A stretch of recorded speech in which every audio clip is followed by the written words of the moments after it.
Assalamu alaikum, family. It's your brother Landon X, and this is Sister Shauna Joy X. All Praises Due to Allah. As you saw in the title, we are dealing with the roles in relationships. This is part one. It was her idea to start with the woman's role and how to prepare for it. We're going to talk about that, roles in relationships and how important those roles are. I don't know. Some of y'all might agree, might disagree. We'll see. Let's get it.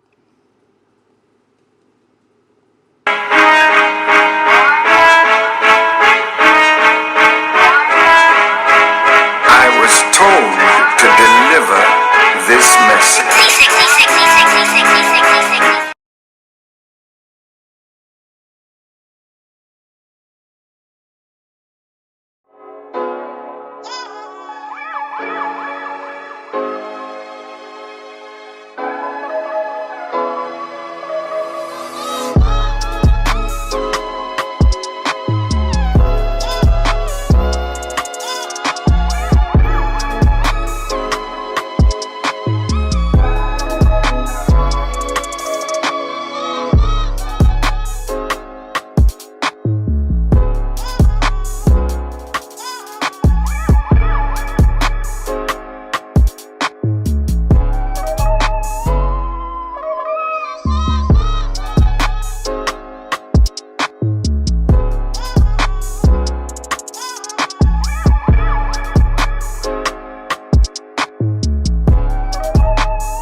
Assalamu alaikum, family. It's your brother Landon X, and this is Sister Shauna Joy X. This is Revolutionary Relationships.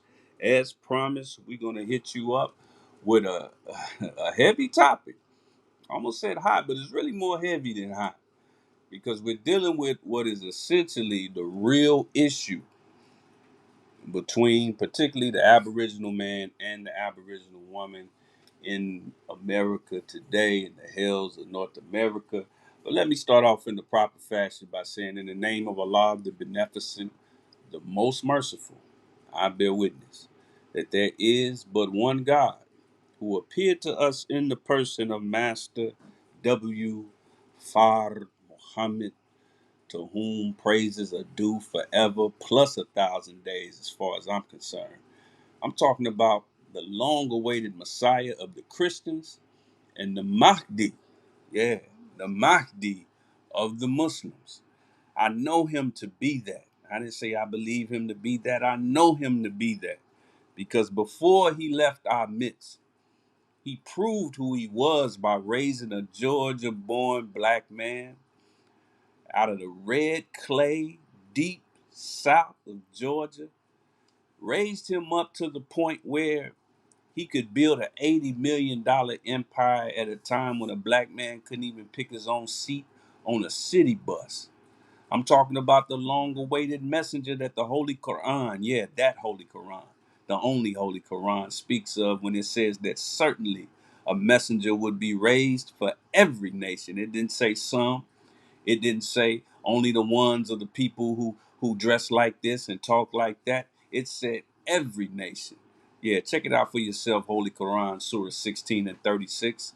And it promised that that messenger in whatever nation it was would speak the language of that people. Now, who?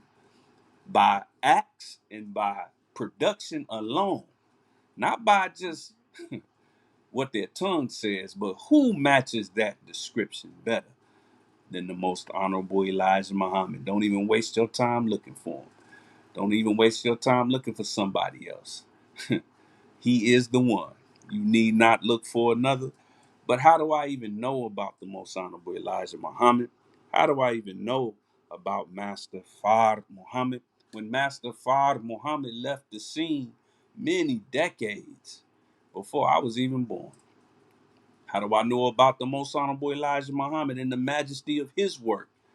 When many years before I was born, he left the scene. Well, I know because there's a man in our midst today, and when I hear him, I believe I am listening to a divine echo of the most honorable Elijah Muhammad.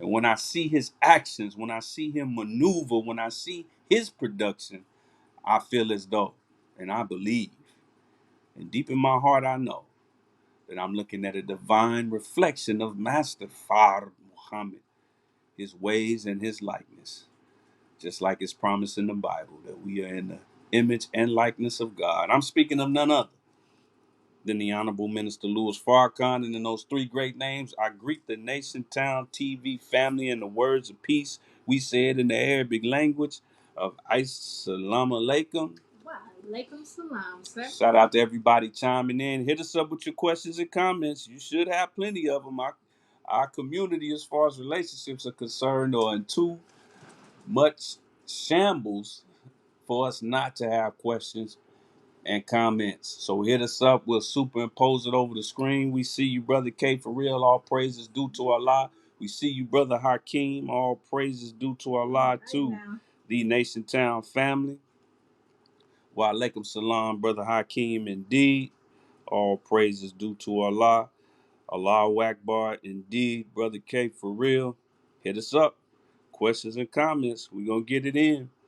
Well, let's first, before I, reintroduce to some and present to others, my beloved wife, keep in mind that the topic that we're dealing with is roles in relationships, part one. I want to be very clear on this. This is part one. So yes, we are going to deal specifically with the woman's role in this. Ladies first. That's how I was raised. I don't know about you. And part two, which may be next week or the week after, we're going to deal with the man's role. And I'm going to be honest with you. On the sister side, I'm going to be throwing softballs because it says how the woman can prepare. So I don't I can't tell you a whole lot about how the woman can prepare other than what I've been taught by the Honorable Minister Louis Farrakhan. And she will, but we will definitely lay down that groundwork because this is where we're missing the point. This is where we're missing the ball, and we're going to hear from the Honorable Minister Louis Farrakhan on a couple of main points that'll back up what I'm saying right there. But of course, you're watching Nation Town TV on YouTube. Hit us up and subscribe. Listen, man. If you are Aboriginal in America or anywhere in the world and you are not a Nation Town TV subscriber, what are you doing with your life? What's wrong with you? What's wrong with you? Who raised y'all? You right. Who raised Cuz? He Like needs some help. the late great Nipsey Hussle said, who raised Cuz, man? Or blood or whatever going on in your life. Who raised you? Man, go ahead and subscribe. And every time you see Nation Town TV on your phone, your laptop, wherever you're connecting with us from, you know that it's brought to you by NationTownStore.com. That's right. Shout out to the entire NationTownStore.com family. Y'all have been showing a great deal of support. You know, we have clientele. I prefer to call them not customers, but clientele that keep coming back.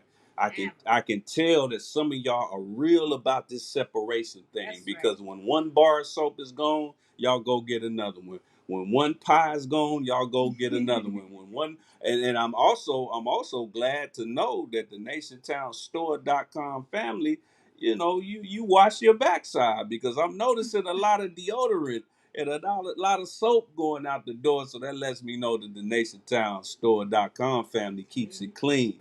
All that's right. All praises due to Allah. So hit us up, but also keep in mind that you can always hit us up with just a love offering, showing support on Cash App, Nation Town. And keep in mind, when you show that support on Nation Town, what you're doing essentially is that not only are you helping out the whole Nation Town movement. I'm gonna talk about a little bit about Nation Town as it pertains to the woman in a moment, but you're also directly helping the Yes Man program, a meal and a message, where we are providing just that, a meal and a message for those in need. And that includes all types of things, starting with food, but also healthy fruits, healthy food, the illustrious bean soup, the wheat bread, just as the most honorable Elijah Muhammad attested to it.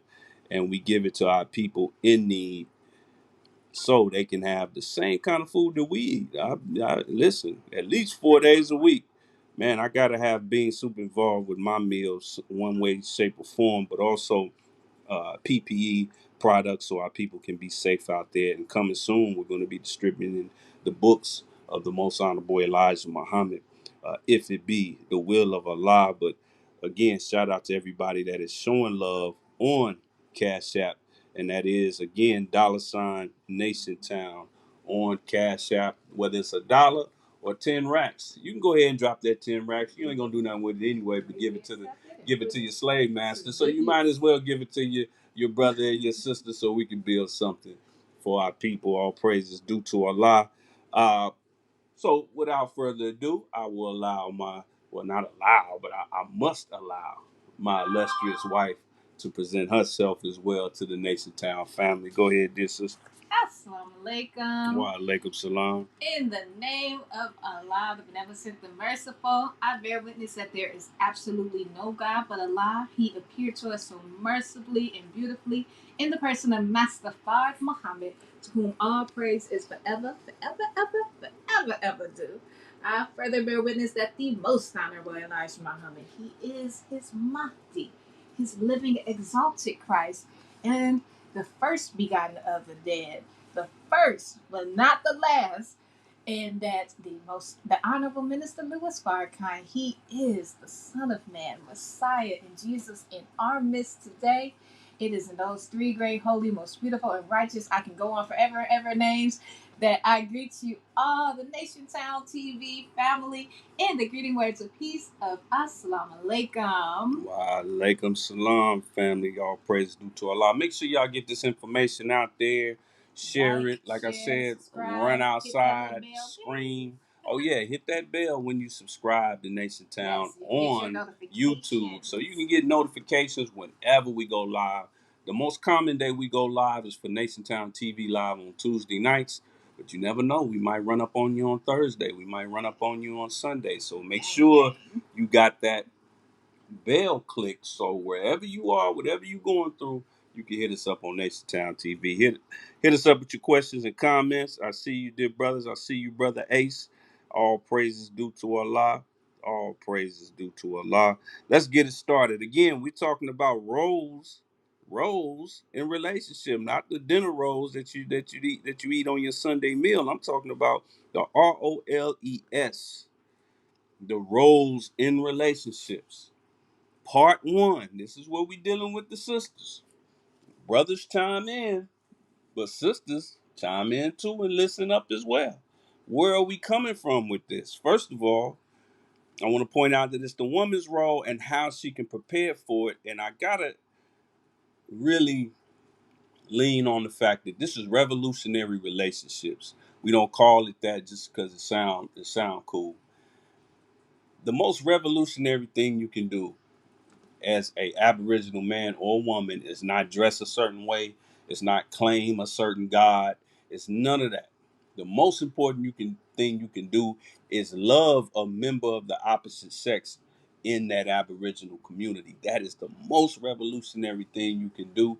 But revolutionary relationships talks about, and we deal with the impediments and the trials and the successes and the movement of heading toward marriage and healthy relationships. This is not necessarily marriage counseling or marriage advice. Let me we not qualified. To be honest, there's really very few that really are. Right. Unless you got about 30 years under your belt and seen a few things. What this is something that we have covered, that we are qualified for, and that is the road to marriage. It's a lot of self-work that's necessary on that road toward marriage, and that's the niche that we focus on Revolutionary Relationships, is going down that road. Because let's be honest, a lot of our people at this point in this day and age don't even want to go down that road. So we really are focused on that. And I'm gonna start with,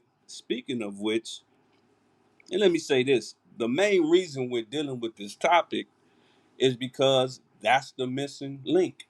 That's why you see this. That's why it's so much contention between the black woman and the black man.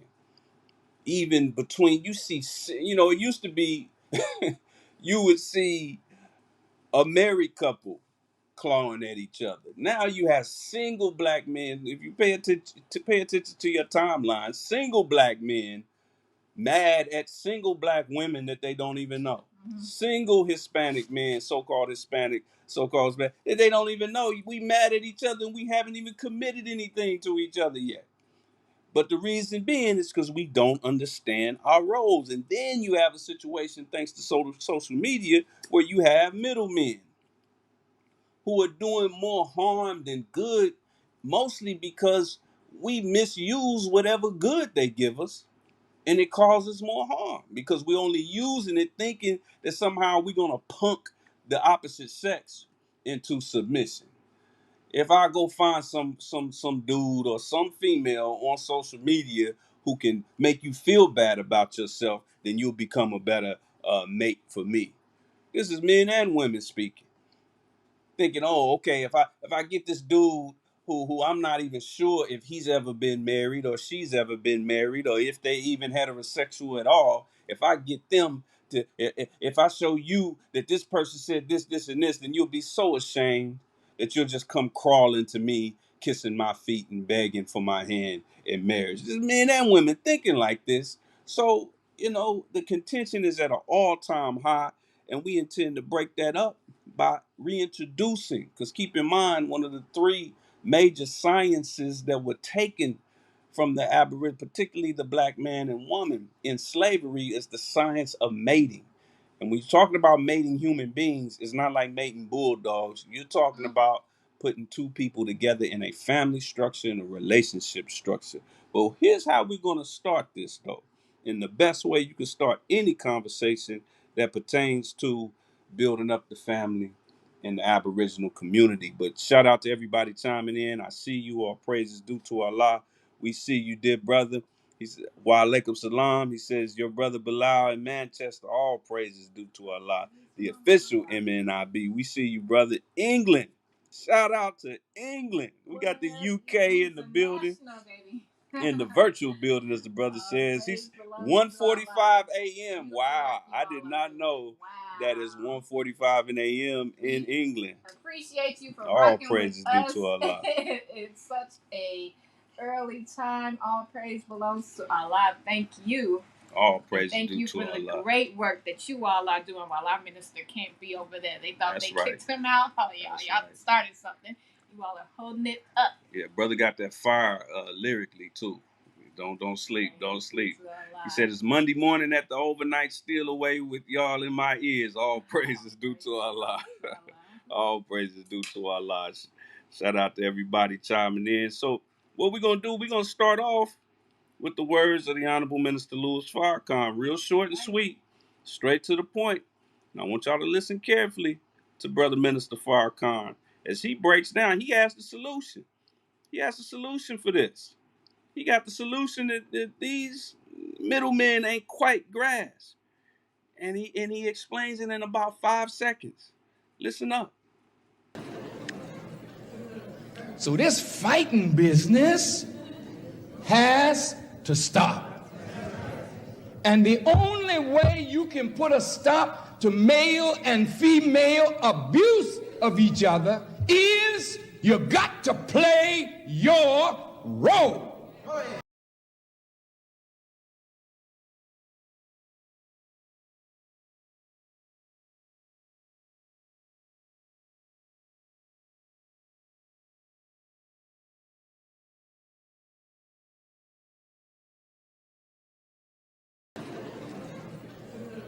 So this fighting business has to stop. And the only way you can put a stop to male and female abuse of each other is you got to play your role.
You know, I make the house beautiful for my husband. Hold on, dear sister. We was actually on mute.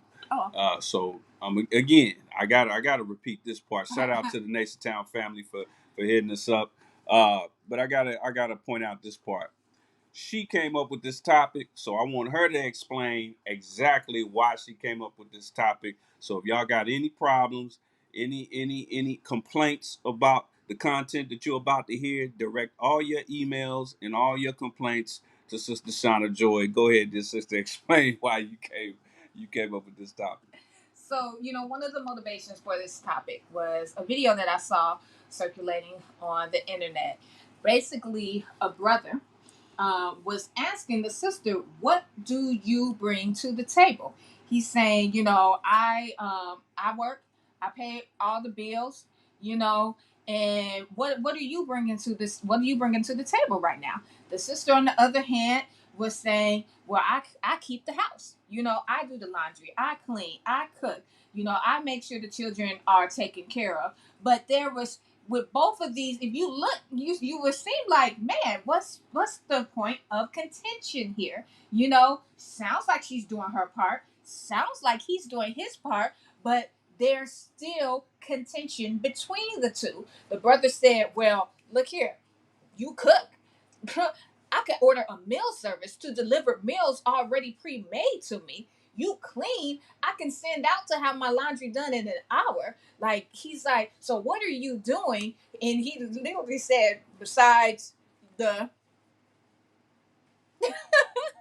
you know, besides the lovemaking organ, I'll say, what else are you bringing to the table that I can't do myself?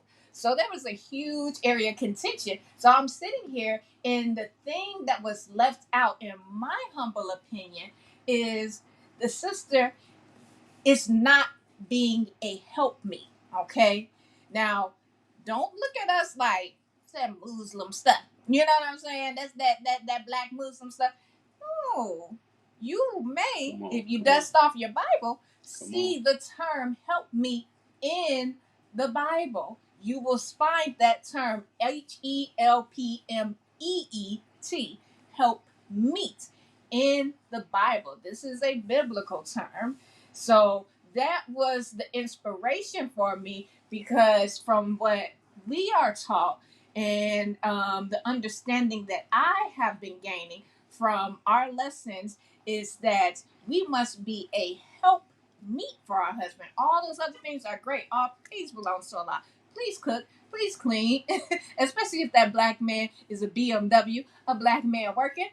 Please meet those obligations as well. But there's a priority, and it's just like if we go to college, we go to school. You might be passing, all of your classes, but if you fail one class, you might not be able to move up to the next level. You know what I'm saying? So there was a huge puzzle piece that was missing out of what the sister was saying, that yes, you may be doing all this, but still this component of being a help meet, and we'll go deeper into exactly what a help meet is, was missing. It was nowhere in the picture. None of them even had the mindset to even bring it up.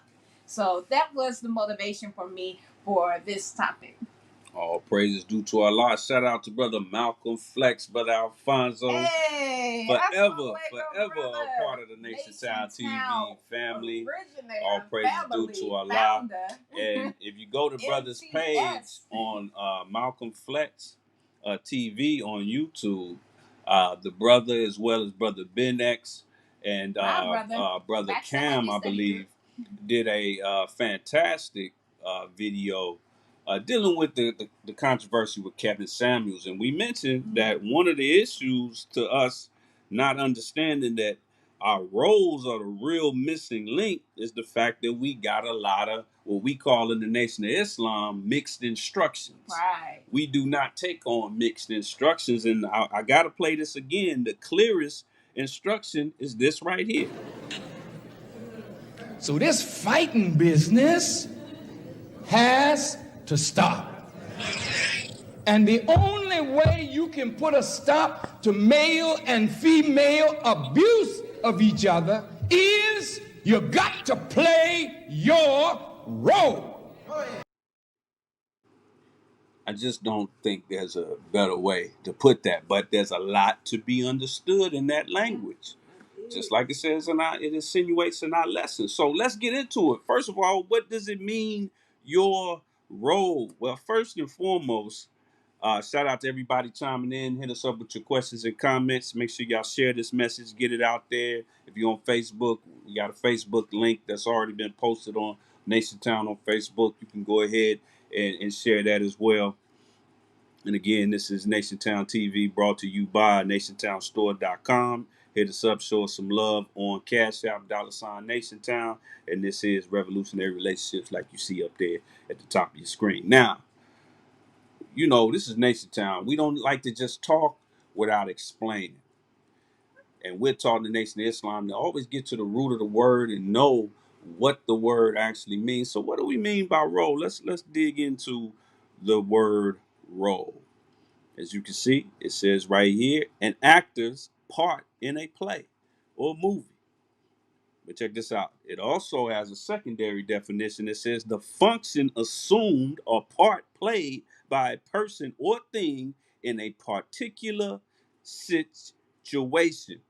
But just like the enemy has done away on us to the point where we have to go and find our roots, you always got to get to the root of the word, the etymology of the word. So what's the etymology of the word role? I really love the etymology of it because it actually has a French root, rouler or roll. Early 17th century, from the French rule, from obsolete French rouler roll, referring originally to the roll of paper on which the actor's part was written. A lot of us don't realize that a book or a binder is technology, because once upon a time they didn't put things in a binder or in a book. They just put it on a scroll.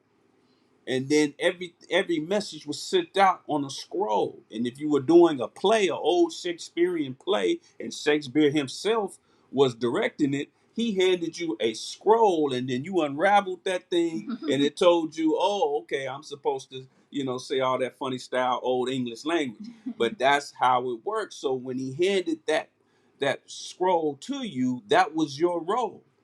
And as you know, scrolls are talked about quite often as far as scripture is concerned. Every scripture, the The original versions of both Bible and Quran, they were originally in scrolls. So you've been handed an assignment, a scroll, a role to play.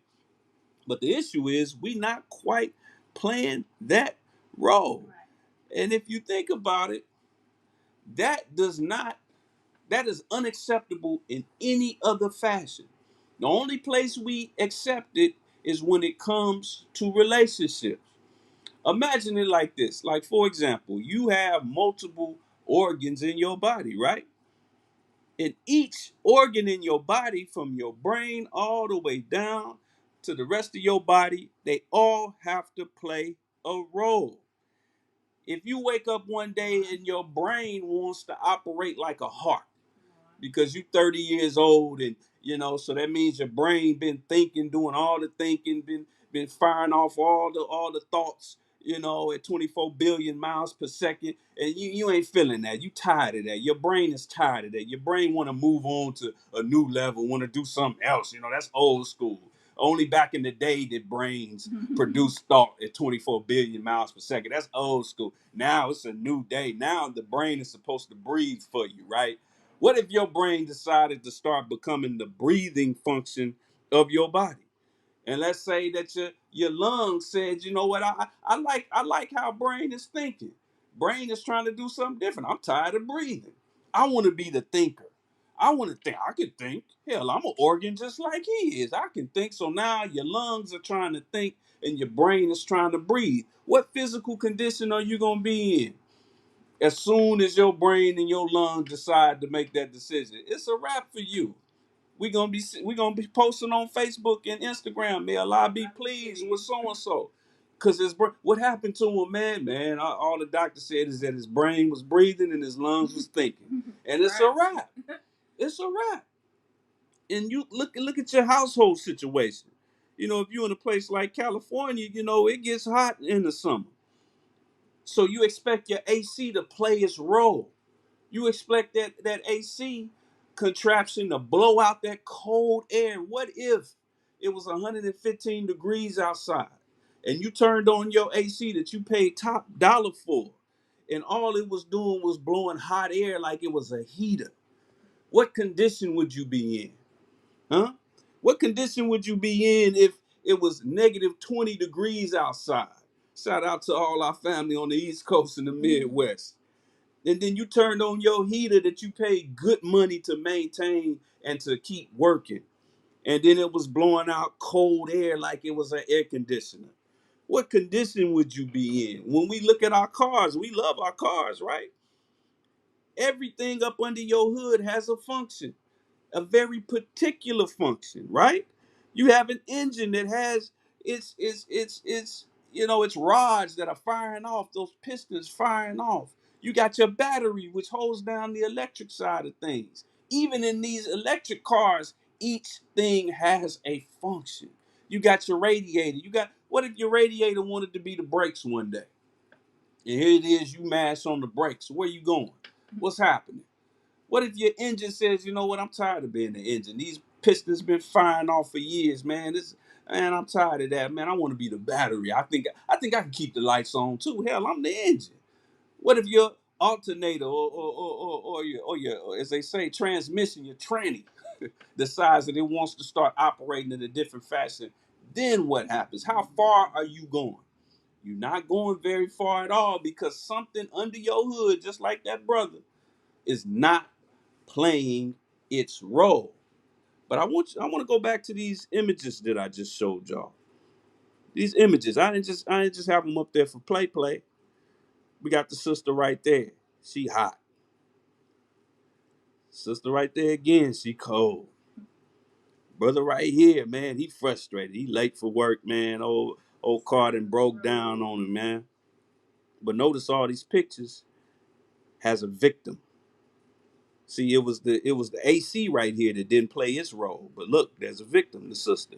It's the heater right here who didn't play its role. But look, there's a victim, the sister. Here's the car. Something under that hood didn't play its role. But look, it's got a victim, an innocent victim. It's this brother. Who are the innocent victims when we don't play our roles in our relationships? Now, the easy answer to that question is, of course, well, we got children in most of these relationships.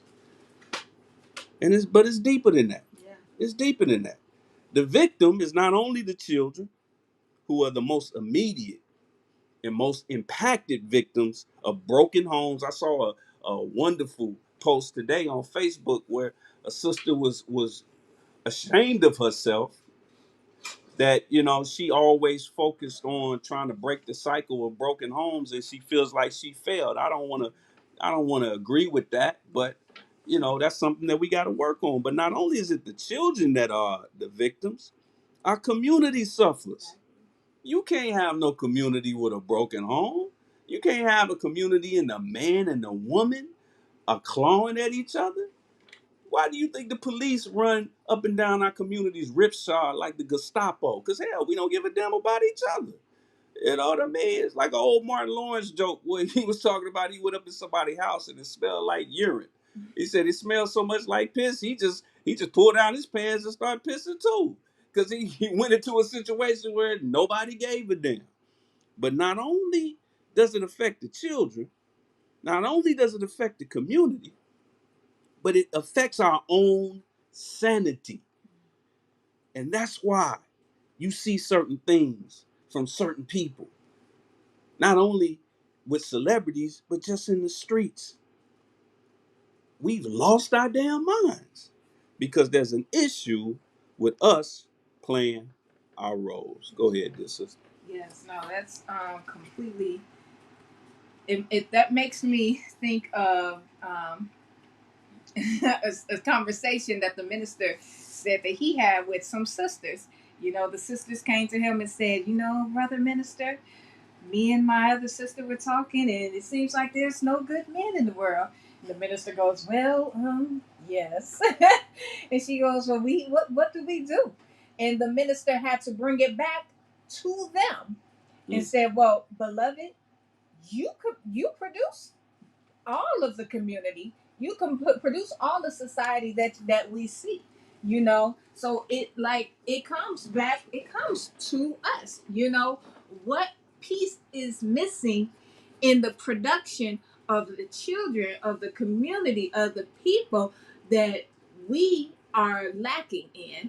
And like I said, when the brother and the sister were going forth, in my humble opinion, that helped me.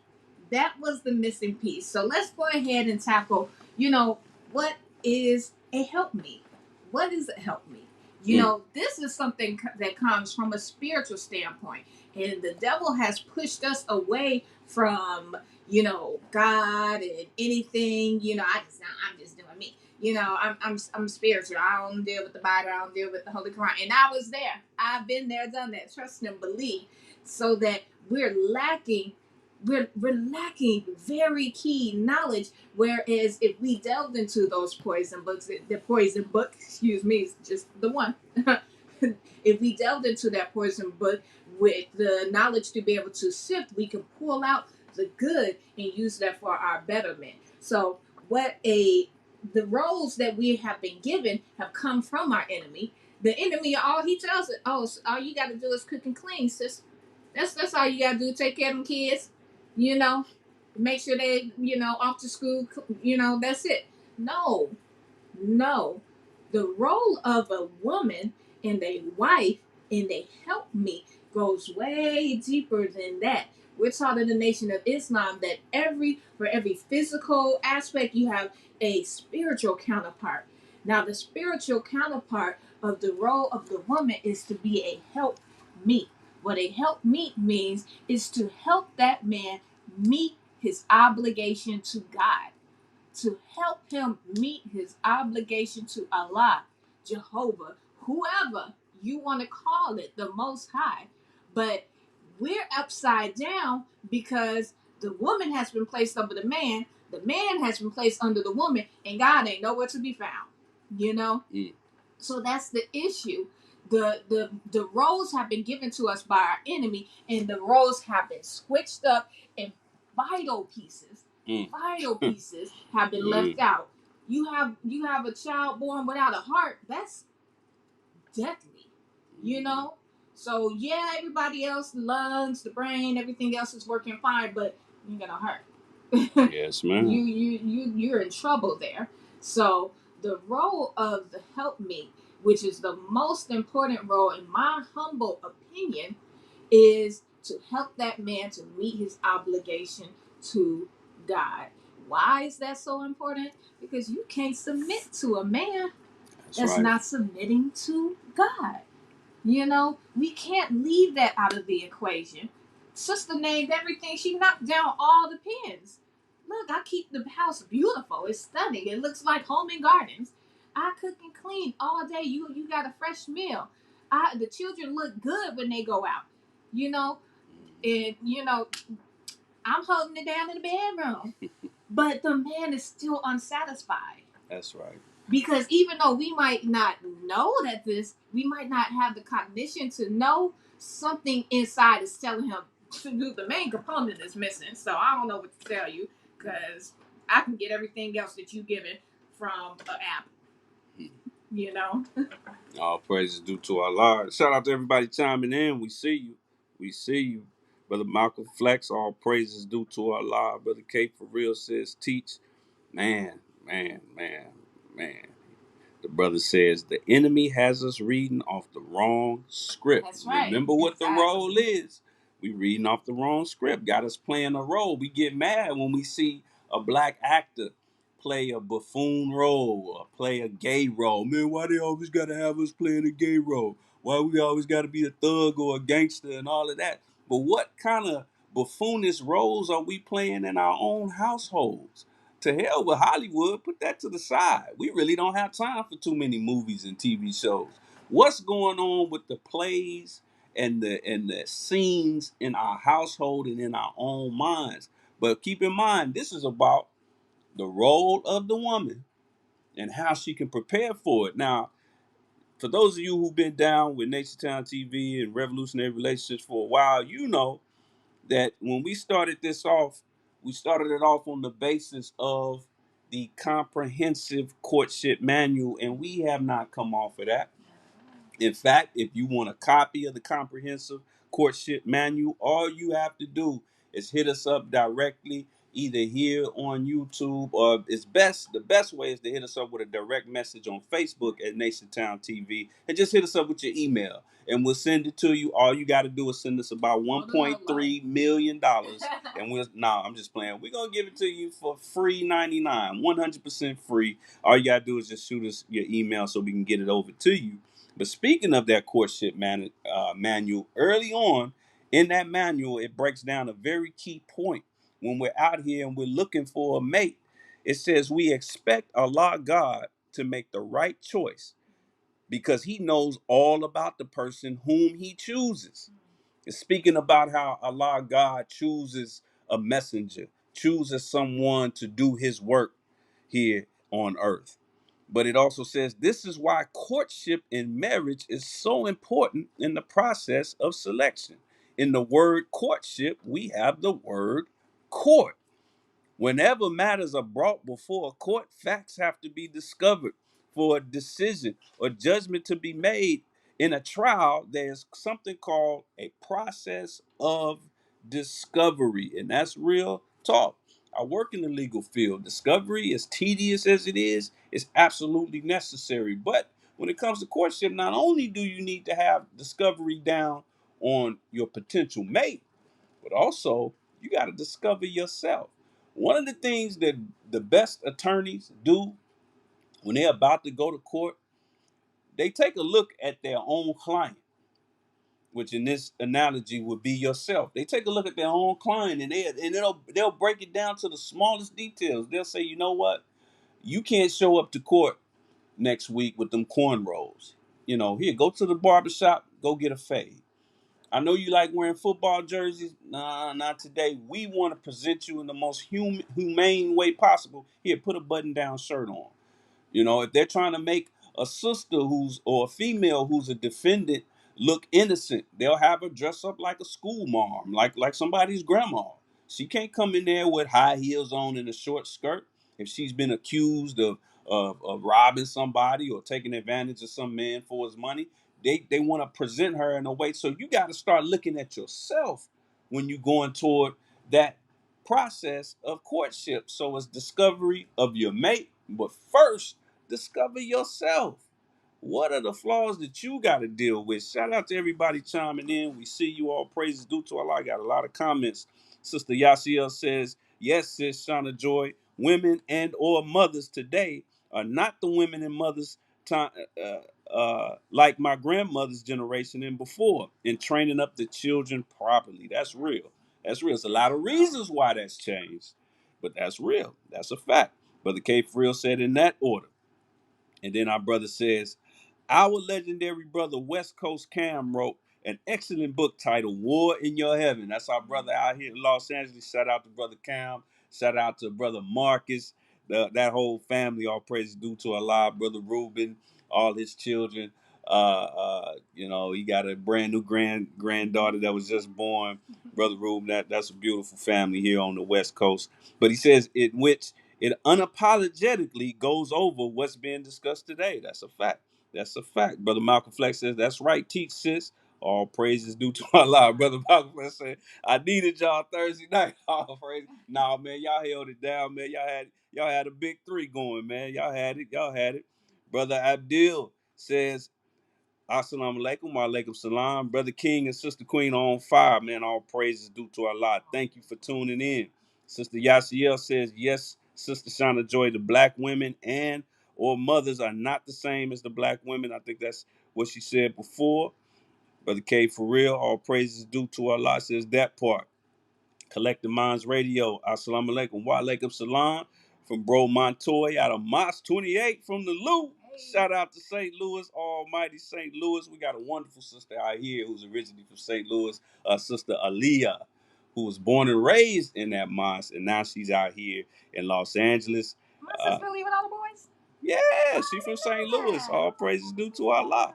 All praises due to Allah. Like K for real said, thank you, brother. Hit that like button. Make sure y'all hitting that bell, because we definitely want to make sure we get through these comments and these concerns, because this is an interactive, what we call it, a cyber cipher on revolutionary relationships. On Tuesday, it's just me and my big head just talking mess.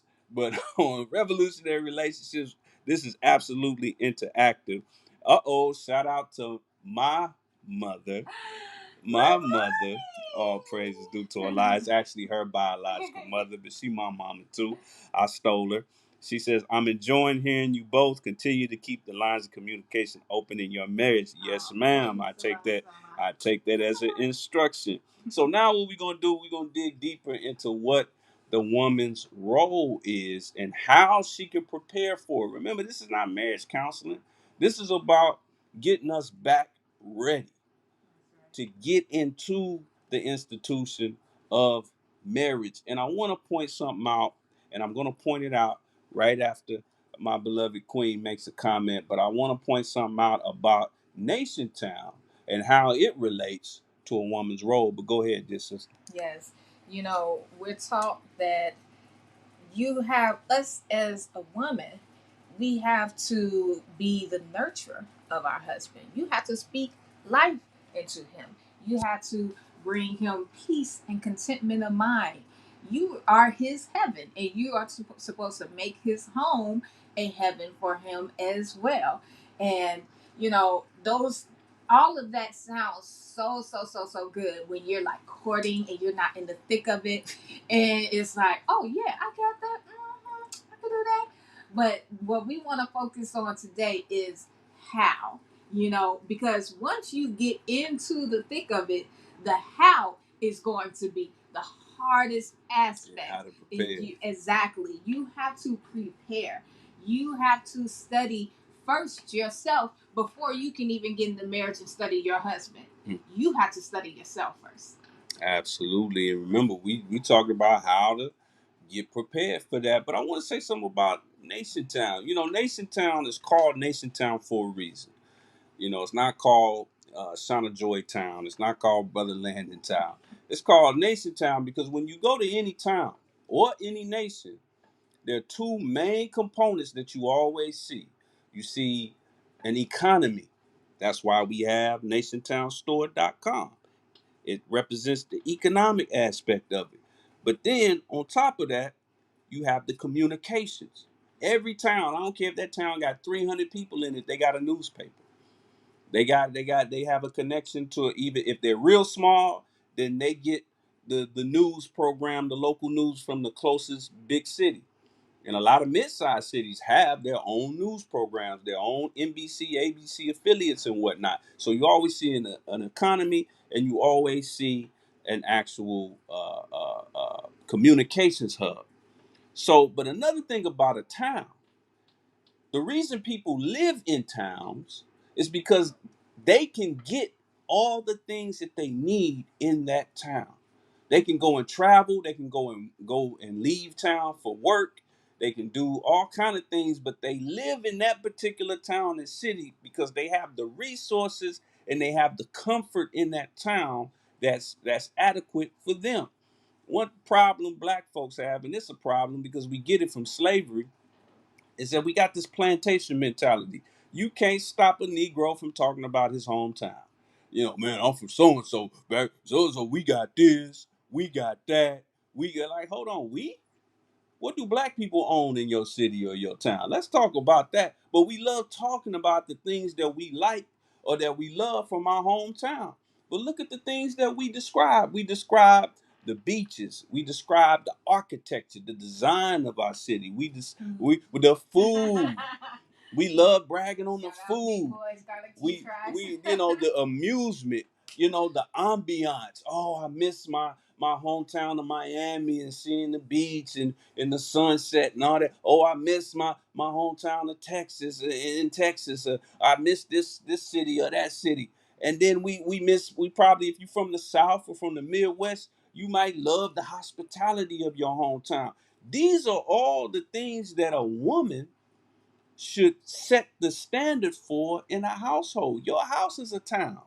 Your house is a nation. Your home is a nation and a town. So who sets that standard?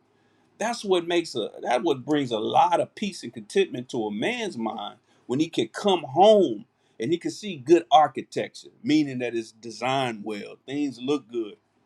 Most men, we don't have that bone in our body. We don't know how to make the tiles in the bathroom match the tiles in the kitchen, or make the drapes on the wall match the rug or the carpet. We don't really have that bone in our body, but a woman knows how to do that. She sets the ambiance of the house. If she's toxic, always complaining, always a problem, that's like growing up in a real chaotic city. That's like growing up in a city where the weather's terrible. It's always real cold, always real hot, always got an earthquake, always got a hurricane. Every other day is something else. So not only is she a helpmate, but she's like a civil engineer of the household. But see, the white man won't tell you that. The white man will only tell the black woman what she's good at that helps him. You can't really help his household no more. You're not his maid no more.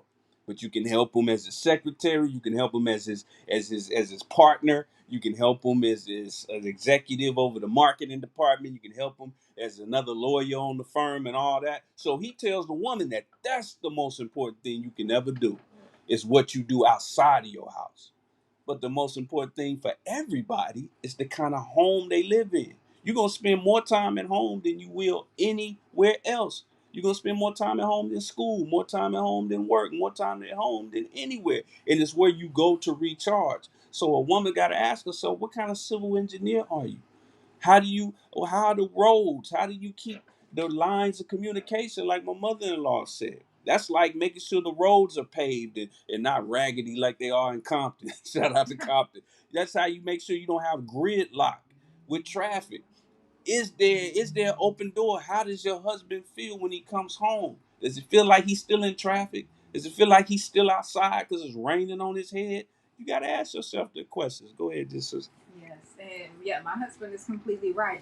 And for us to even put ourselves in the mindset to ask those type of questions, we have to come into a thorough knowledge, wisdom, and understanding of what the man is going through. You know, we have to know what a black man is going to and is encountering all day, every day. That's right. Whether he's going out working, whether he is working from home, even if he's just, you know, if that black man is still in development and he's just sitting there playing video games or watching TV all day. He is getting bombarded from a world that hates him, from a world that is destroying him, and from a world that is telling him that you are obsolete. Mm. Wow. And if you don't fit into this certain mold, anytime you see a black man that is majority represented on print, magazine, media, movies, film, TV, on the radio, they're in like three main roles. They're gay. It's entertainment. You're some type of actor, comedian, celebrity, or you're a basketball player. Who's gonna fit? That's all we have, you know. So we have to come first into a thorough understanding that our men are destroyed and they are not perfect. We have to know what they're encountering every day. So if and when he does come home with a countenance that is low and a spirit that has been beat down, and you know it might kind of suck the you know a spirit that you try to instill in the household down. We have to be able to deal with dissatisfaction in a proper way from the understanding of why this man may be feeling that way, and we have to come into the knowledge of how am I able, not just that every woman tackles things differently. So, what is the best way for me to deal with my own dissatisfaction so that I don't come and put two negatives together? Mm. That negative and the negative is not gonna. That's gonna cancel things out. Mm. You have to be able to come with a positive, and that comes from the understanding of where this man is coming from. And even if he comes through the door with a big old smile on his face, we still have to know that, man, he's probably still hurting on the inside. Mm. You know, he's probably still just putting on a brave face for me. So what is the best way for me, out of knowing who I am, knowing my level of femininity, knowing my level of being able to give comfort and support, how can I blend that with what he is receptive with to be able to give him the recharge that he needs? We have to have a thorough understanding of what this man is dealing with all day, every day. And we need to be able to deal with dissatisfaction and rise above emotions into the thinking of God. That's a major key right there. Man, all praises due to Allah. Shout out to everybody chiming in. Y'all hitting us with those comments. Sister Yasiel said, this is so real. And you both are doing another wonderful podcast and great topic. All praises due to Allah. Brother Bilal, man, destroyed for a lack of knowledge, of rejecting knowledge, woefully ignorant, entertained by too many distractions to work on self. A whole host of societal ills. But check this out. Brother Bilal says home is her base, not necessarily her place. She's the foundation beneath the fortress. Now, we talked about warfare on the previous Nation Town episode, and that is always a trump card in war, is to be able to attack the opponent's base. You can get them on the battlefield, but if it's a million more soldiers at the base where they came from and you just kill one on the battlefield, well, here come the cavalry. I hope you can do that a million more times. But when you mess up the base, this is the place where they eat. This is the place where they strategize. This is the place where they get ready for the next battle. This is where all their weapons and ammunition is. If you can take their base or shut down their base, you won the war. It's over. It don't matter how many soldiers they got on the battlefield. If they don't have a base to come to, a comfortable base, a base that can feed them, a base that can teach them, prepare them for the next battle, it's a wrap. And that's what's under attack right now. Our bases are under attack. All praises due to Allah. Sister Yasiel said, Sometimes it's difficult. Sometimes it's difficult when the man disturbs the heaven you create in peaceful atmosphere. Good point. Right, it is. And that's why we have to study ourselves That's before we right. even get into that relationship to understand how we deal with dissatisfaction. And that goes, we have to take a seat back and look at past relationships. We have to look at not just past relationships with exes, but past relationships with coworkers, past relationships with family. Look at your current relationship. How did we handle dissatisfaction? And we really need to evaluate it. Write it down. This is what I did. Now that I have a clear mind, this is what I would have done. This That's is right. how I would have. I feel as though I could have got a better response if I handled it this way. And we have to start to train ourselves once we point it out that when we encounter dissatisfaction throughout our daily life, now we pointed it out, we got it on paper, we've seen it. Now put a plan of action together so that now when you get into that relationship, that marriage with that man, you've already been training yourself for months how to properly handle dissatisfaction. So you're not going back, oh man, I apologize, you was right, I shouldn't have came at you like that. But let's dig deeper right, into that comment that she said. She says sometimes, because I didn't get the whole comment out. She says sometimes it's difficult when the man disturbs the heaven you create in peaceful atmosphere from his uncontrolled emotions of anger and frustration. It is okay to walk away if you can. Say it, sis. And That that's part. a clear, the sister laid out a clear response. We know what a response is. When we trying to, the man and the woman trying to get the last word. Yeah. But you know what? You can keep that same energy for good as well. There's a response to your mate doing the wrong thing. And trust me, the next episode, part 2, I'm going to dig into the brothers and the mistakes that we make and that I made. But it's your response. How do you respond? And sometimes it's not just as simple as just walking away. There are actionable things that the other person can do and that the woman can do. However, keep in mind, we talking about preparing yourself for that. How prepared are you as a single person, man or woman? But we talking about the sisters. How prepared are you as a single woman to deal with toxicity coming your way? When you go to the grocery store and some sister up there looking at you wrong, the person ringing you up, they just throwing your stuff across the scanner. How do you handle that? If you ready to fight on that, I guarantee you're gonna fight in your marriage. You're gonna fight in your marriage. How do you handle family members? Are you ready to fight every family member that look at you crazy? Can you take your family members saying harsh things toward you, toward what you believe, toward how your career choice, toward, who you've chosen as a mate in the past or present? How do you handle that? I'm telling you, you don't start getting ready once you married. No, man. It's a process of discovery with your own self, because those things are gonna come. Think about it like this. Everybody that's watching this, you got a best friend, right? Of course you do. Even if you ain't called him or her in a long time, you got a best friend. How often did y'all argue? All the damn time. If you like me, I had a best friend that I met in middle school. Our friendship started with a fight. We fought. Fist, straight up fist fight. That's how we became. That was our first time even knowing each other, and we fought in class. It was before the teacher came in there, so neither one of us got suspended, but we fought. But that was the beginning of a lifelong friendship that stands to this day. I ain't talked to my brother Dre in a while, but shout out to Dre if he happened to be watching. But that's how it starts. You fight. What about your kinfolk? You love your mama, don't you? You love your daddy, don't you? You love your uncles, your cousins. You ever disagree with them?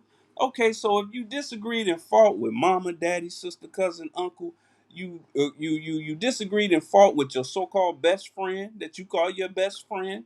What makes you think you're not gonna have those issues with your mate? Let's keep it going. Shout out to everybody. Y'all hitting us with those comments. Keep on keeping them coming. But let's go over something real quick, because And before we get to this, I'm gonna tell you right now. I don't think I've ever had to bring this up on revolutionary relationships, but I'm gonna go ahead and do it before we even get to it. Warning: feelings may be caught. Negro discretion is sincerely advised. Because I'm gonna bring up an analogy in a minute that some of y'all might not like, might not understand, but it deals with the role of the woman in the relationship. But before we do that, I'm gonna give Sister Shonda Joy the floor because I'm gonna tell you y'all gonna start. But remember, I want to let you know again, any any complaints that you have with Nation Town TV, I have nothing to do with this topic. It's 100% a Sister Shonda Joy production. So send it all to her. Go ahead and cuss her out. Just don't run up on her, then I gotta kill you.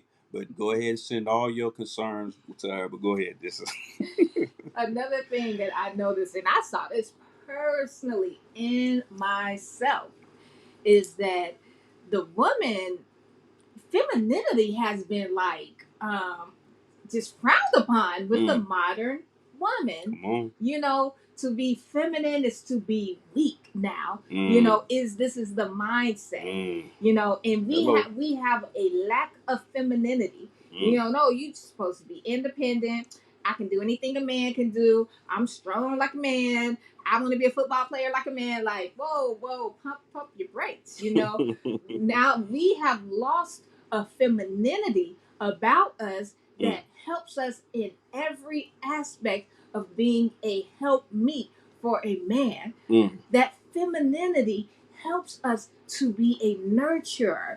It helps us to be his heaven and his peace and contentment of mind. It helps us to be able to, you know, I don't really want to say finesse with our words, but yes, finesse in your words, in your actions, so they're not so harsh and abrasive. You know, a man has an ego, and if you come at a man like you're a man too, you're gonna get the same response that a man would give another man. You're not going to get the respect that you would receive if you came with a nice, soft, and feminine manner as you should as a woman, you know. And I this was something I really have not had have am learning, because like I grew up around all boys and like kicking with my father and my uncles, and you know, so I was a tomboy.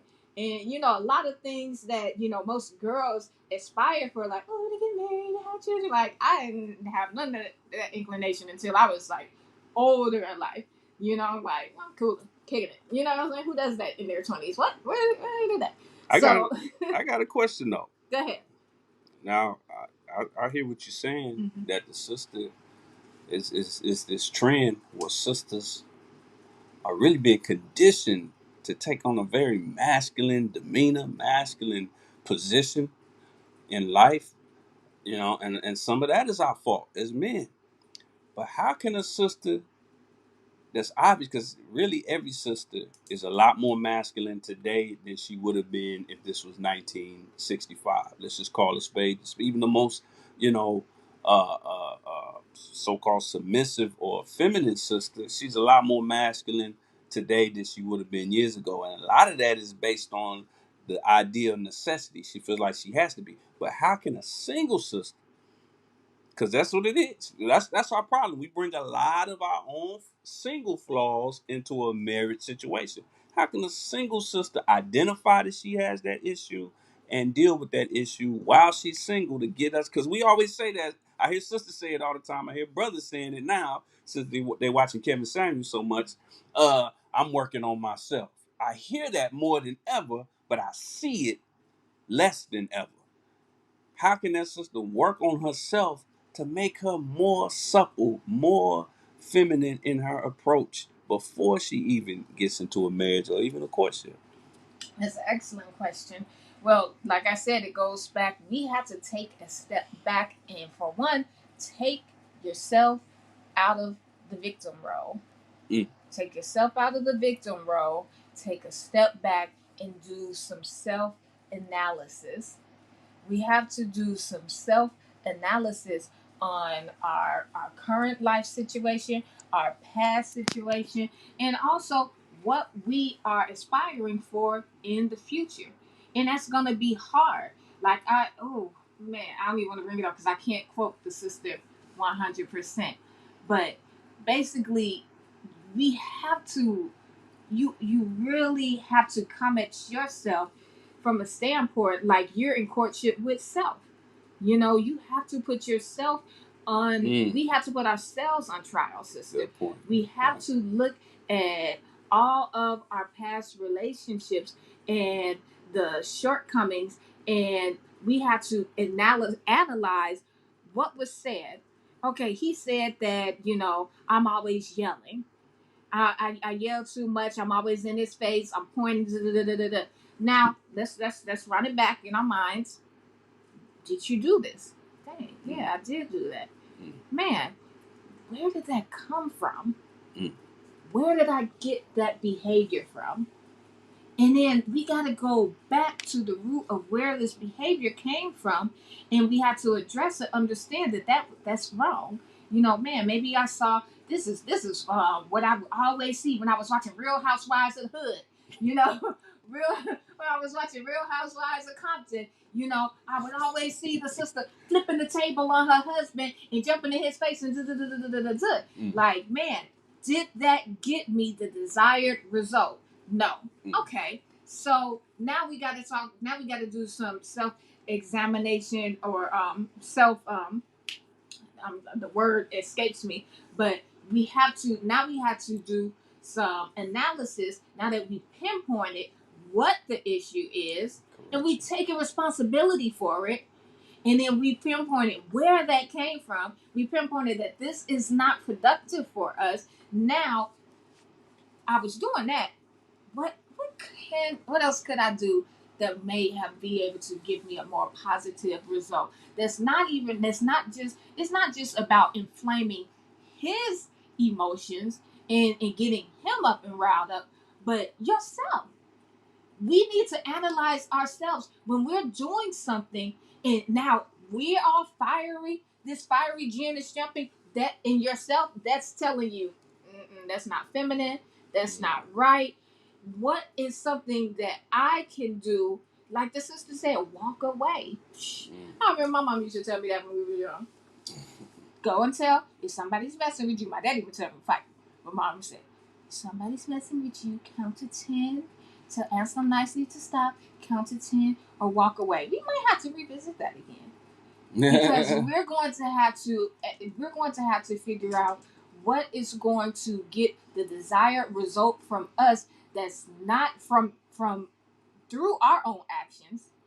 That's not going to incite ignorance and a negative behavior out of us. That's just only going to add fuel to his fire as well. Absolutely. And speaking of which, Sister Mama Dr. Rose Lee, love yourself. Love yourself. And it will all fall into place. Accept your own and be yourself. Brother Hakeem says, what does a woman mean when she says, accept me the way I am? Ooh, I got a lot. I got to give that to the resident, to the queen of Nation Town. Go ahead, dear sister. What does it mean? Brother Hakeem had a question. What does a woman mean when she says, accept me the way I am? Go ahead. I'm going to say humbly, in my own opinion, most of the I time want to hear when this you too, hear Brother that, Hakeem. accept me the way I am, that's because you're doing something that's not acceptable, but you want it to be accepted anyway. Look, the God doesn't accept us the way we are. We were made complete yet incomplete.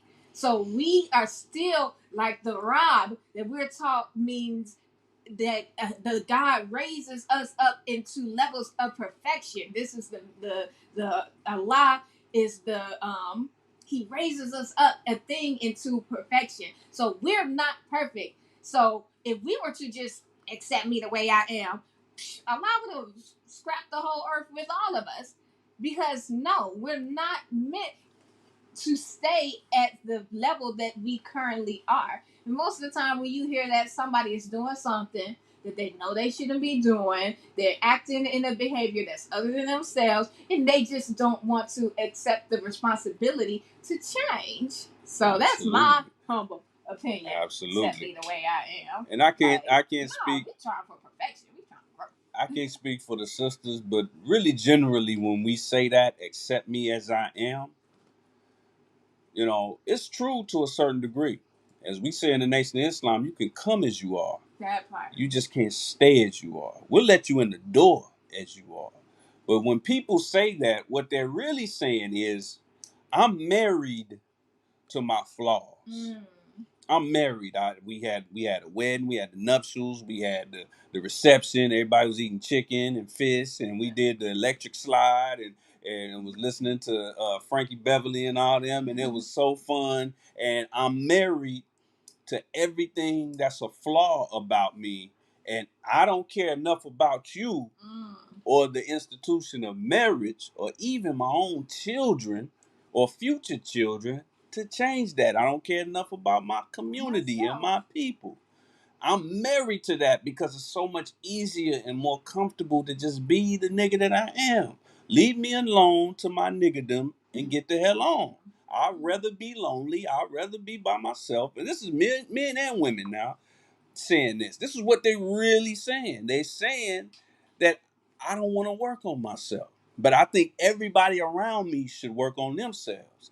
Isn't that convenient? What a world that would be if you didn't have to do a damn thing, but everybody else had to do everything. That's how we talk. That's how women talk. That's how men talk. Man, get over yourself. It's not going to go down like that. You have to deal with yourself more than anybody. And that's the thing. A lot of us are in pain over the person that we are, but we don't want to talk about it because we scared of that. That's a Debo in our own psyche. We don't want to run up on that Debo. We don't want to fight, so we talk about everybody else and what so-and-so need to do and what women need to do. That's why we love a Kevin Samuels. What the men need to do. That's why we love a Derrick Jackson and all these talking heads, because we want somebody who's only going to point on the outside and then ignore the four other fingers that's point right back at them, because that's the easy way to handle the situation. So I'm going to get into that notorious analogy that I wanted to make before we get up out of here. But shout out to everybody chiming in. We see you. Brother Bilal, he says, don't be a fire-breathing dragon. The minister has to some effect warned sisters and how she can tear a man down, how she speaks and treats her man. Got to give the enemy his script back, and that's real talk. Got to give him his, because I'm going to tell you. Go ahead. No, go ahead. When he says gotta give the enemy his script back, that's so real. When my husband just pointed out what a script is. Look at your TV. Listen to the radio. Look at the movies that we watch. Black women are running the same exact script when it comes to black men. We are feisty. We always in the face, swinging that neck, got something to say. You know, boy, you we give it to brothers. I mean, hey, let the brother live. You know, we always got an attitude. The black woman, just like the black man, like I said, that black man has 3 scripts. The black woman got about 2 or 3 scripts herself. That's right. Either she's a lesbian. Oh my, no, this is what I really hate. Oh Lord. Either she's the only black sister with a bunch of white friends. Where? I've never seen that in real life. In life, I've never seen that in real life. She's the little sassy black sister will check you just for breathing in her direction, or she is the submissive. Oh, I just do anything for this white man. Whatever you need of me, I will spread heaven and earth. And you know, that's it. That's it. Check your script. Like, no, we need more than that. Absolutely, that's real talk. And but let me say this about that fire breathing dragon, because here's the real sad part about that, sisters. That brother, even if he's not employed, even if he just went out looking for a job and trying to get himself together, from the minute he walks out of the home, he's going to get hit by a fire from this enemy's world. So when he comes home, think about it like this. America, I should say, just came home from Afghanistan with their tail between their legs. No disrespect to our brothers and sisters that served in the military. But, just like Vietnam, the brothers got their tail kicked. This is not the analogy I was talking about, but this is an analogy. But when they went to war in a place like Afghanistan or Iraq, they set up a base in the middle of desert regions or mountainous regions. And they brought things that didn't already exist. In a desert, you don't have nothing. There's nothing there but sand. So they brought exercise equipment. They brought food. They brought a place for the soldiers to bathe. They brought, bunks for the soldiers to sleep. They brought all these amenities to a place where it did not exist. So when they go out to the battlefield and it's time to come back to the base, they need those things there in order to deal with this war that they're a part of. Imagine if they didn't have that. Imagine if they just went with whatever they had on their back and on their person and went to war with a foreign country. They're guaranteed to lose. If it's just, there's an old story about a conquistador in Mexico who set his own ships on fire in order to motivate his soldiers in order to win, because he's like, it ain't no going back. But that's a poor strategy, really. That's a poor strategy. So there are a lot of men who feel like their ships have been set on fire. Mm-hmm. It's a lot of black men who feel like they don't have a base. And that's frustrating in our problem. And even though on the next episode we're going to deal with the man's issue, but our problems, we don't know how to deal with that frustration. And what we bring from that frustration is all the flaws that you see from us. And a lot of us just disappear. We just go ghost. We tell the sister that we on our way to get some cigarettes and never come back. So that's a problem. But let's look at something real quick. Because when it comes to a woman's role, one new dynamic that's new, that's really almost 100% new to our community right now, and just to modern relationships, regardless of your race. Excuse me, family, I have to take care of something real quick. Okay, regardless of your race, one new dynamic in the world today is the dynamic of men who are distracted. It used to be just like sports, other women, but now he's distracted by other things, and we're going to talk about what that other thing is that's almost exclusive to couples in the last 30, 40 years. But I'm going to get to it. But first, I want you to hear the Honorable Minister Louis Farrakhan, and that's going to segue into the point that I'm making. Listen to the Honorable Minister Louis Farrakhan as he breaks down one of the key points of what a woman's role is. When you have a man that is struggling to make money, to physically, spiritually, mentally, and morally maintain you, there is a proper response to that man. Now, what is your nature, sister? The Quran says that the woman is created as the consoler of the man. When your baby is upset and crying, what does a mother do? She goes to the baby. She does something to console the baby, comfort the baby. A woman is a comfort and consoler to the man, and it's working, and it's giving you what it takes to maintain you. Then what his demand is from you is that which consoles him. So that's the minister pointing out that one of the key roles of a woman is to be a consoler. One of her key functions is to console. What does console mean? Let's look up the definition of consoling. This is where some of y'all might get mad, male and female. But here's the definition of console. There are many definitions of console or console. This is the most common one. This is definition number one. Comfort someone at a time of grief or disappointment. But there's a second major definition for console. A panel or unit accommodating a set of controls for electronic or mechanical equipment, a small electronic device for playing computerized video games. Games, console, games. But there's always multiple definitions in the English language because it's a bastardized language, but there's always only one root. And the root, this is what console really means. No matter what definition you're looking at, the true meaning, it has a Latin root, consolare, which means to soothe with, to be with something and to soothe it. Now I was talking about there's a dynamic in our relationships in the last 30 or so years that did not exist, that grandma can't talk to you about. Your grandpa can't help you about. I feel sorry for the mothers-in-laws and the fathers-in-laws that have to deal with this concern. Mama, I want to love him, I want to take care of him, but all he do is play video games all day.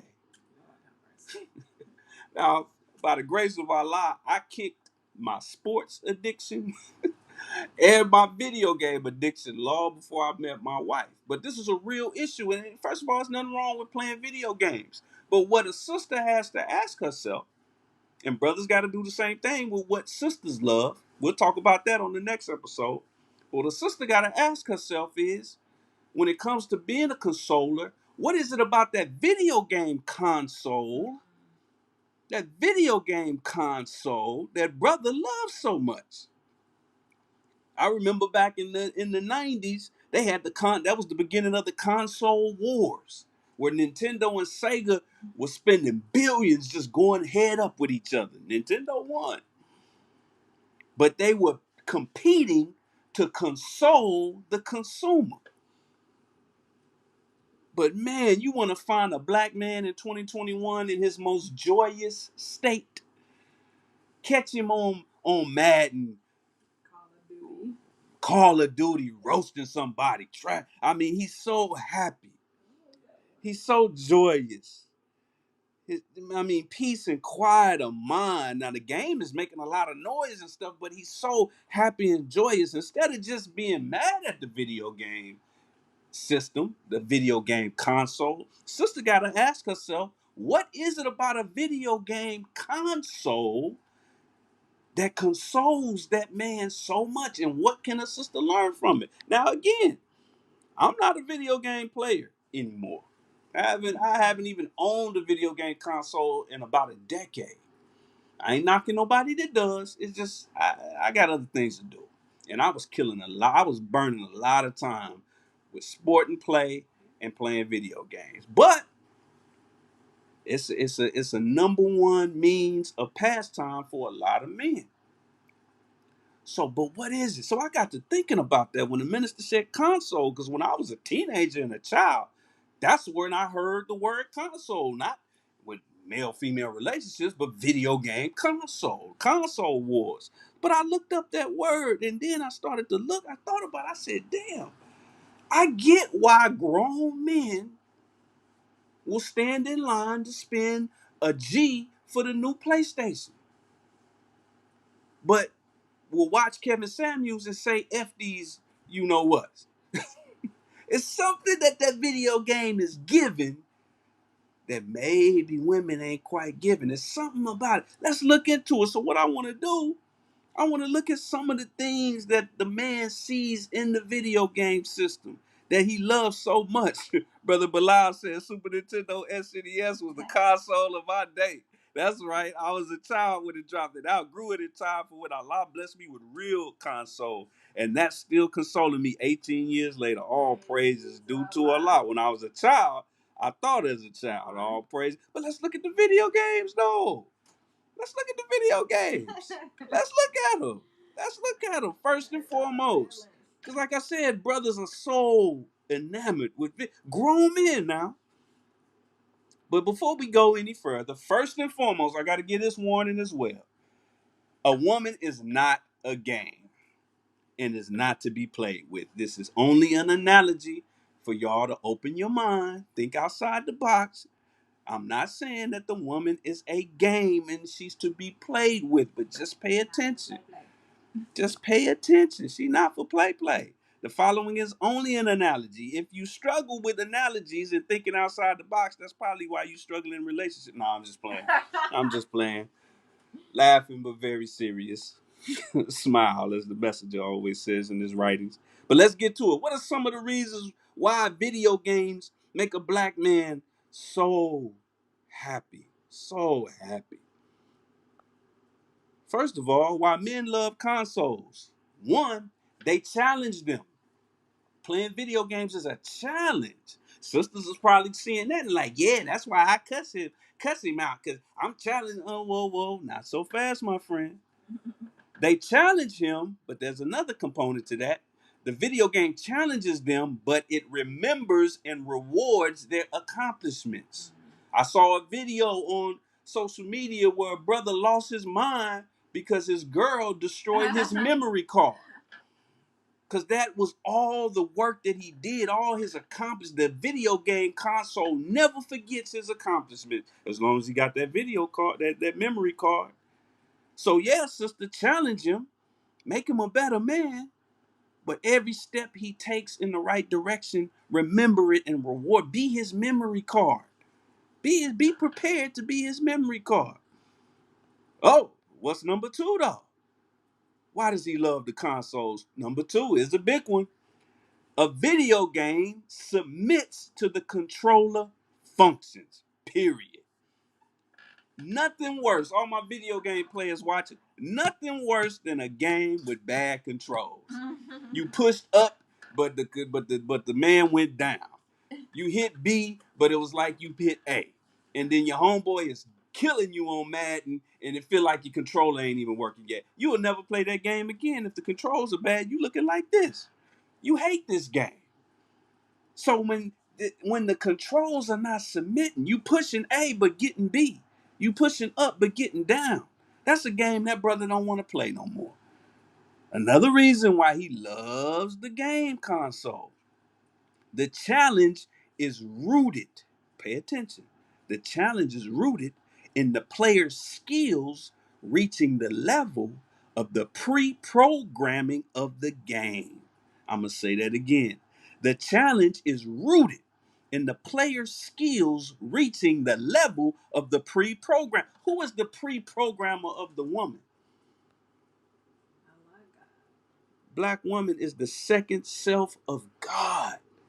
So that's the real challenge that he loves so much. He knows that if he push the right buttons, do the right things, go about it the right way, he can meet the pre-programmer almost eye to eye by mastering the game, by hitting the right buttons and doing the right things. You can't win a video game or compete in a video game without doing something, picking up the controller, making the right decisions. So he loves that he's leveling himself up to God, the pre-programmer, by making the right decisions.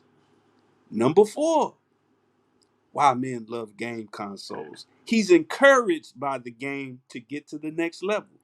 Always encouraged to get to the next level.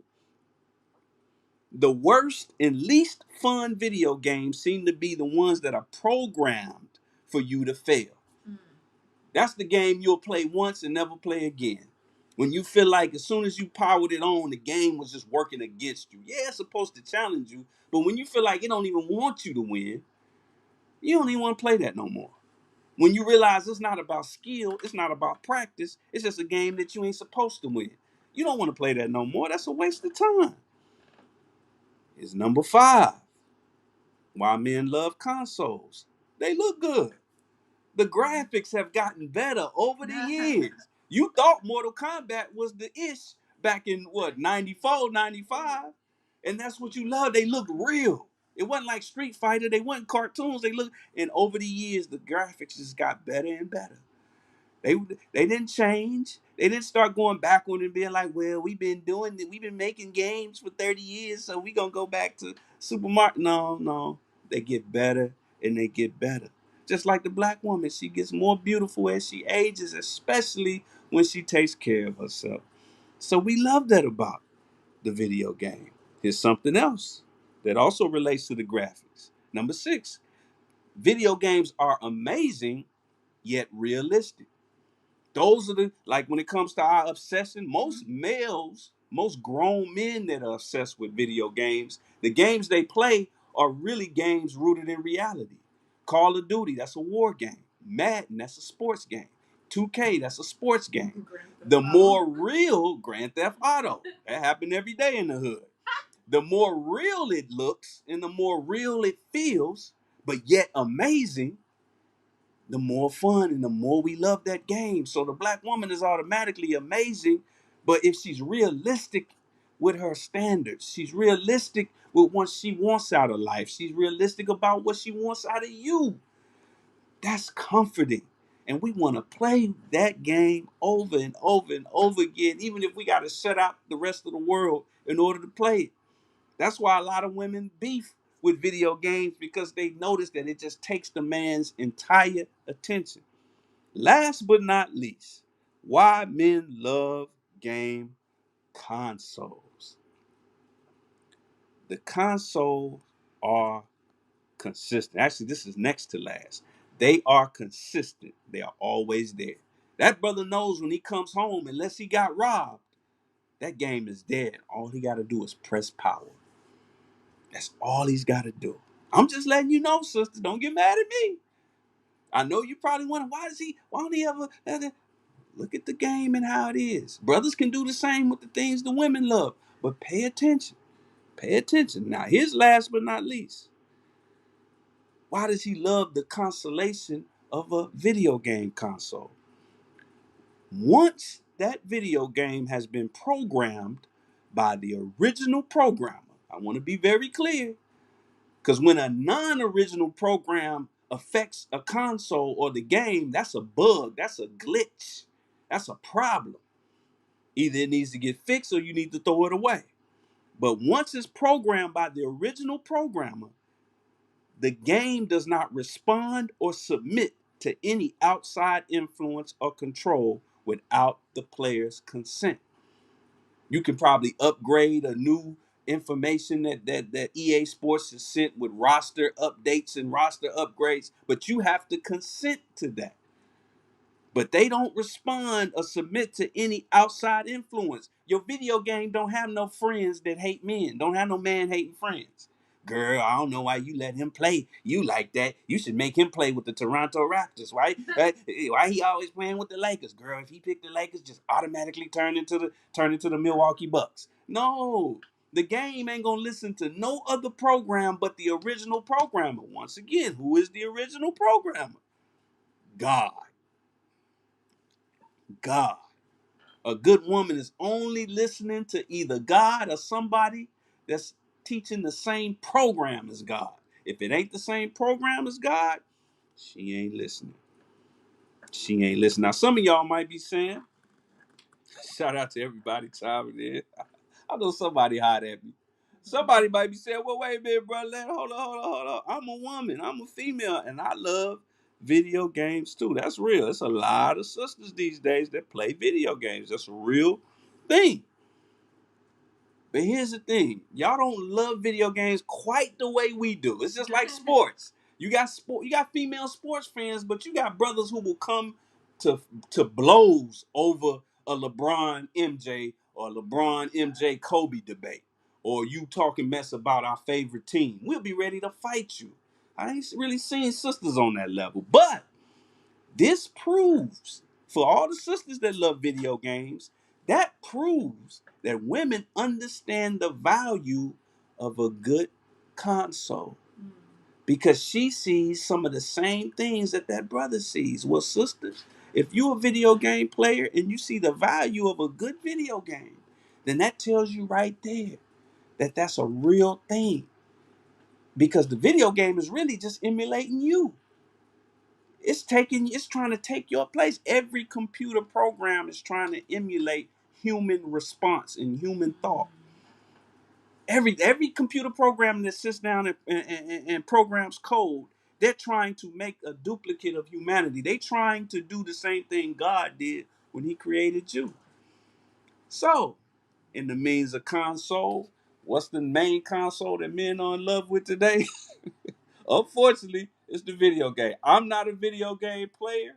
I'm actually I got negative opinions about grown men who spend a long amount of time playing video games. But instead of getting mad at these brothers, sisters, you might want to look into why they do it. Hit us up with your questions and comments. We're going to hit it up before we get out of here. Go ahead, Queen.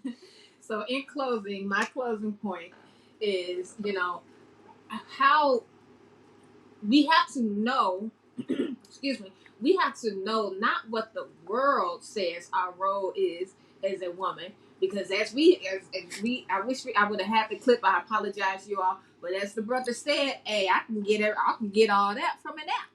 So what else you bringing to the table besides the thing, which he can get from somebody else? So we have to know what our role is, not as given to us by this world, our enemy, but we have to know what our role is as given to us and appointed by God. Our role is to be a helpmeet, and the main function of a helpmeet is to help the man to meet his obligation to Allah God. How do we do that? We do that by providing him with consolation, being a nurturer, giving him peace and contentment of mind, being his heaven, creating a heaven for him at home. But how do we put ourselves in the position so that we can provide him with all of that? We have to not just know our role. Well, let me before we even go into that, we have to understand what this man is going through, what he experiences on a daily basis. So we know that, we're looking at the world from two different perspectives. The perspective of the world from a woman, because a black woman, because this world has flipped things and put us on top of the world intentionally. Everything seems kind of fine and dandy. Hey, I can go out and get a job, the white man will hire me in any of his corporate offices, put me over any of his heads, whatever. I can do whatever. You know what I'm saying? But we have to understand what a black man experiences in the world on a daily basis. And then what we have to do for ourselves to prepare ourselves to be a helpmeet for him is that we have to basically take everything that we're supposed to be doing for him before we get married, and we have to do that for ourselves. That's right. Instead, before you study him, you have to study yourself.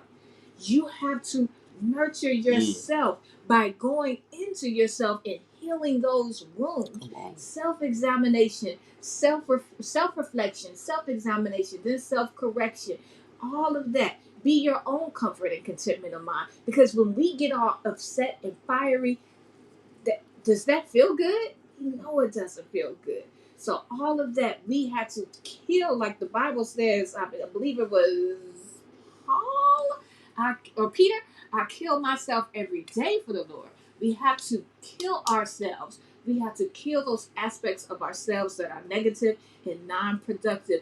We have to do that for ourselves first, to prepare ourselves so that we can come and be able to overcome dissatisfaction and rise above emotions when we're greeted with those negative aspects of our husband due to the world that has been created and destroyed him and been intentionally created to set him at a disadvantage. Absolutely, brother. Brother Bilal said, Brother Laddie pretty much gave him all the cheat codes for sisters who find themselves competing with a man who pays more attention to the video games than they may currently do with her. That's real. That's real. And this is it. I'm gonna tell you, the part about the controller is gonna rub sisters the wrong way. But let me close with this, because when it comes to submission, because my wife made a fantastic point that she has all night. When it comes to submission, now one thing she said that I slightly disagree with, just the wording of it. She said that this world has put the black woman on top. The world hasn't put the black woman on top of the world.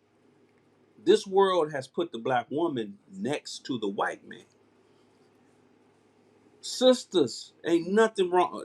We're taught in the Nation of Islam that the black woman must be educated. She must learn because she's the first teacher of the child. But to my sisters who say, I ain't worried about no man, I'm a career woman or whatever, sister, you still training to be a helpmeet. But help who? When you get to the top, when you become partner at the firm, when you reach you an executive, you this, you that, now you're a helpmeet for your boss. You a helpmeet, even if you're an entrepreneur, you're a helpmeet in that industry. Now you're a helpmeet. That's submission. Your boss, and you trying to make partner at your firm, and your boss comes in, he drop, 100 pounds of files on your desk and say, "Listen, I need a report for all of that. We need this for this new account we're trying to get." You're thinking, "Oh, I gotta. This is my chance to really show him that I got this."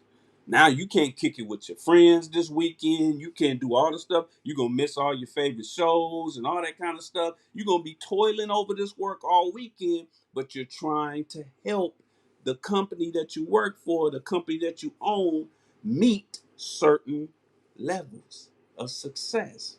That's what a helpmeet is. The problem is we don't value the home life. We don't value marriage. So we don't see no value in helping the black man be anything. F that nigga. Black men looking at it the same way. To hell with her. But then we go outside of our homes and we be everything to the white man, men and women, that we should be to each other. That's the problem. So don't cringe when you hear submit. We out here submitting every day to our open enemy. We submit to him every day. He said, "Here, take this shot. What's in it? Just take it. You if you wanna take it." Oh, master said, "Take this shot. I'm gonna take this vaccine." That's submission. That's clear submission. He gonna put something in your blood, and you ain't even asking questions. And if anybody else says something about it, you think they're crazy. Do you look at your friend crazy when she got an opinion about your man or about men in general? You look at her and say, "Wow, you must be a lesbian." You don't never talk to your friend like that. Brothers, we don't stand up to our friends either. When he comes saying something crazy about women, we sitting up here watching Kevin Samuels and all these middlemen the same way. "Yeah, he right. Yeah, yeah. We should cook for ourselves and clean for ourselves, and we should never do nothing for women. We shouldn't even care about women." There was a brother who's a self-proclaimed Kevin Samuels fan who posted a comment toward another brother who was critiquing Kevin Samuels. He said, "You know what? To think about it, if I woke up tomorrow and women didn't exist no more, I'd be cool." What? What? But that's what happens when you are submitting to something other than God. And that's what an intelligent woman submits to. She ain't submitting to no nigga. She ain't submitting to no raggedy male just because he got a penis between his legs. She's submitting to the God that she sees in him. But brothers, it's our role to meet that pre-programming. Well, we're on a good video game player that has mastered Madden. That means he's on the same thought pattern as the people that program that video game, as EA Sports themselves.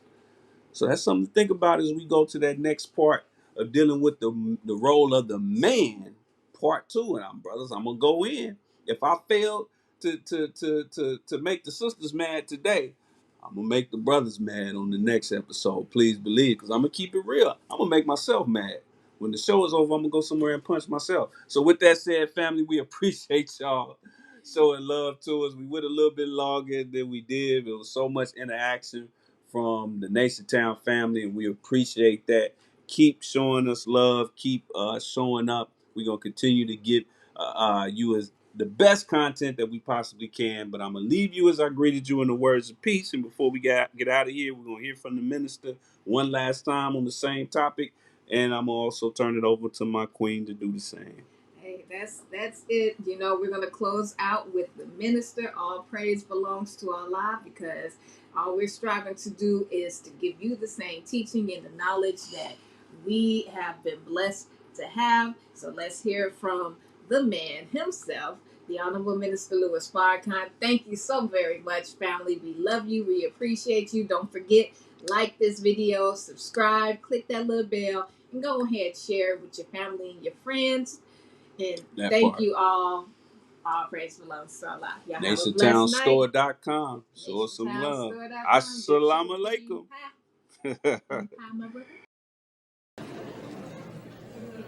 So this fighting business has to stop. And the only way you can put a stop to male and female abuse of each other is you got to play your role.